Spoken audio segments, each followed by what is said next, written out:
Chaque planche là est d'une mini-histoire avec un personnage qui s'appelle La Cloche. Et c'est écrit à Caja. Je suis le président et le créateur du salon qui a été créé en 1998 par l'Office de tourisme de Caja, qui souhaitait créer un événement pour prolonger la saison touristique.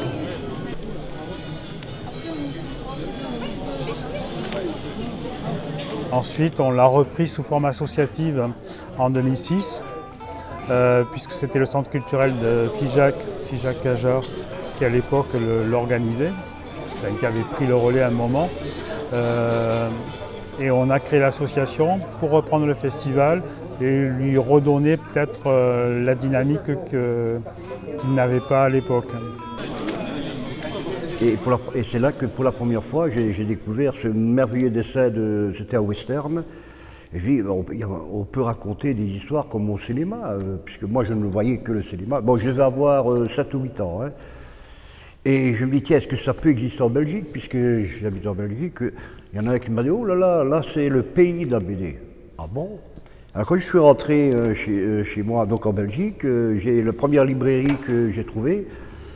J'ai demandé s'ils vendaient des bandes dessinées pour voir, et il m'a présenté le journal Tintin, le journal Spirou.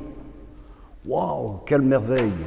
Et en plus, il me dit, ça c'est tous les semaines, merveilleux. Et c'est là que j'ai découvert Tintin, Gaston Lagaffe, le Marsupilami, enfin bon, toutes les grosses vedettes qui ont fait démarrer la BD et que maintenant sont devenus des dieux, comme on dit. Et j'ai eu envie d'en raconter, voilà. Donc l'Aviatrice, c'était basé donc sur quelque chose qui a existé, hein, tout en gardant un peu l'esprit amusant, un peu sexy. Le paquet m'avait dit, bon, pas trop strict, hein, un peu sexy. Bon, ben, ça va, on l'a fait sexy. On a pour objectif, bon, à la fois d'organiser le salon, mais de diffuser et de promouvoir la bande dessinée.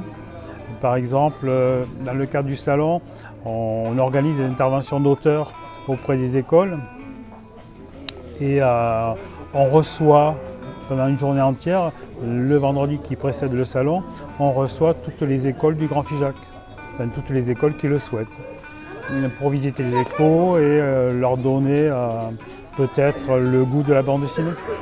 Je suis illustrateur depuis 2009 en tant qu'auto-entrepreneur et parallèlement à ça, mon travail d'illustrateur, je fais aussi des bandes dessinées, des strips et du travail en atelier sur le secteur. On s'est inspiré de lieux réels et de... C'est de la fiction, mais c'est ça le roman graphique, c'est de la fiction documentée. Voilà.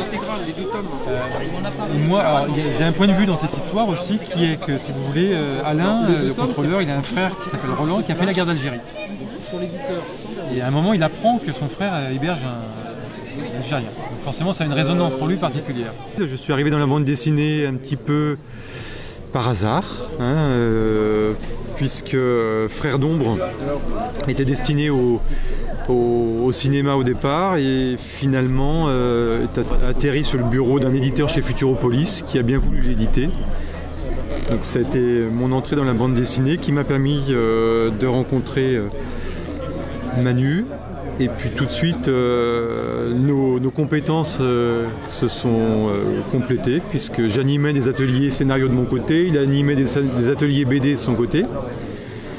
Et on a eu l'idée effectivement d'animer conjointement les ateliers pour permettre aux participants de vraiment travailler sur l'élaboration de l'histoire, la construction de l'histoire, et en même temps d'avoir Manu en illustration, parce que le plus souvent dans nos ateliers, pas systématiquement, le plus souvent Manu va dessiner les scénarios, les personnages inventés par les participants.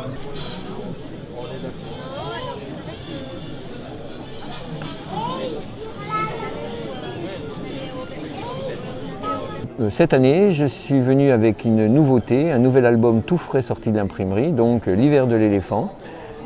C'est une histoire un peu différente pour moi dans la mesure où j'ai travaillé avec deux scénaristes, Thierry Bourcy et François-Henri Soulier. Et donc au départ c'était un scénario de film. Les auteurs que j'ai rencontrés m'ont proposé d'en faire une bande dessinée et quand j'ai lu le scénario, j'étais dans mon univers, c'est-à-dire ça se passe dans le Quercy, ça se passe à la fin de la guerre 14, c'est une histoire avec beaucoup de sentiments, de rapports humains et moi j'ai plongé dedans avec grand plaisir. Et quand Nemo voit qu'avec ça, en faisant tourner le plateau de façon complètement archaïque, voilà, et en posant un clou sur le disque en ébonite,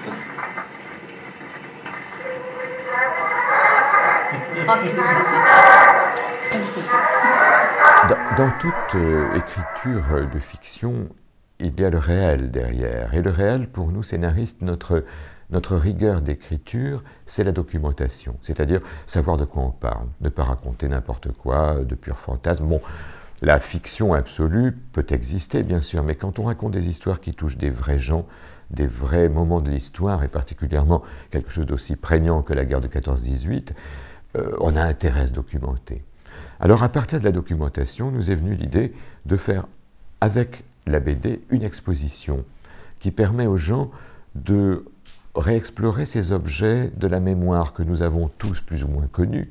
Je parle pour les plus âgés, évidemment les petits-enfants qui viennent ici ou qui voient l'exposition découvrent une époque sans électricité, c'est-à-dire sans tablette, sans joystick, sans PlayStation, sans écran. Et pour eux, c'est complètement magique.